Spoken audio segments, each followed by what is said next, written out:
welcome back to the YouTube channel. We've got another deck today, hopefully another spicy one.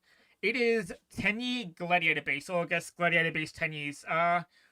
Not really a competitive deck per se, but I would say that it's a lot of fun to play. I had a lot of fun playing it. I feel like a very unexpected deck to see on ranked and stuff, so I had a lot of fun playing it. As you'll see in the replays, we had a lot of cool combos that we popped off with.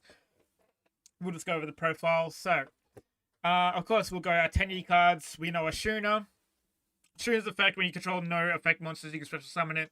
And, of course, if you've got a non-effect monster on the field, you can activate its effect in the graveyard to special summon 10-year from the deck.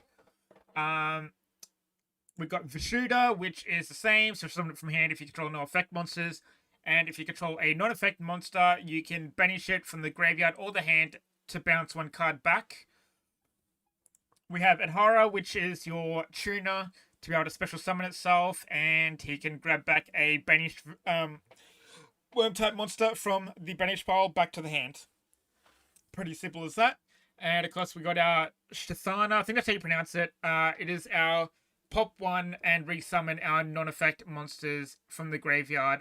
So things like Andel or the Monk of the 10 years all get under this guy's protection, which is pretty good. We have our support cards, which is our Unexpected Die and our Rescue Rabbits. And these work in conjunction with the Gladiator Rejection. So when Gladiator Rejection is on the field, if you play Unexpected Die first, you get a special summon of the Andal. Rejection's effect can then summon out your Bestiari, your Murmillo, or your Vespiasis. I think that's how you pronounce it. From your deck, of course. So you get a lot of combos there. And it protects your Gladiator Beast from being targeted during the main phase or the end phase. Only can be targeted during the battle phase, which is really important as well. So, very good card.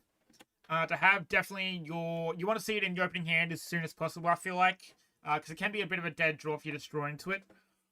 Your enablers for this card are both the Rescue Rabbit and the Unexpected Die. The Rescue Rabbit's probably the better play because you can summon off both Andals and your Vespius from the deck if you have Rejection on board, to then go straight into your I have pronunciations with this. I think it's Dominacious. I think that's how you pronounce it, something like that. Very, very good card as well, but we'll go through that later on. A lot of combos. You want to hopefully start off with Unexpected Die first if you have it, because once you go into your 10-year plays, you can't really use this effect. So, Unexpected Die, summon the Andal. Then you go into your 10-year plays, and then leave your normal summon up for if you have Rejection, like if you have Rescue Rabbit or another normal summon a monster on the field. Go through your plays. Of course, what else we have? We have the Flawless Perfection of the 10-year. Now, this card, it's your draw 2, but also protects your non-effect monsters from other monster effects, which is pretty good. And if your opponent special summons, you can draw 2 cards while you control a non-effect monster. Now, your Gladiator Base. You can summon this card from your hand during the battle phase if your Gladiator Base monster attacks an opponent's monster. It is important to note that you cannot special summon this guy from the hand if you've used Shuna's effect during the main phase, because of this limiting to only worm type monsters. So this card cannot be a special summon, so you just got to be aware of that.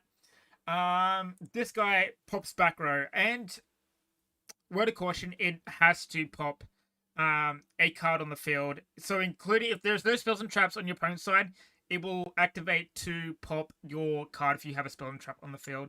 This guy pops the opponent's face-up monsters, so it's very good. Your extra deck. Gazaris summoned through Bestiari and a Gladiator Beast monster, so Unexpected Die plus a normal summon Gladiator Beast Bestiari equals this dude. This dude pops 2 cards.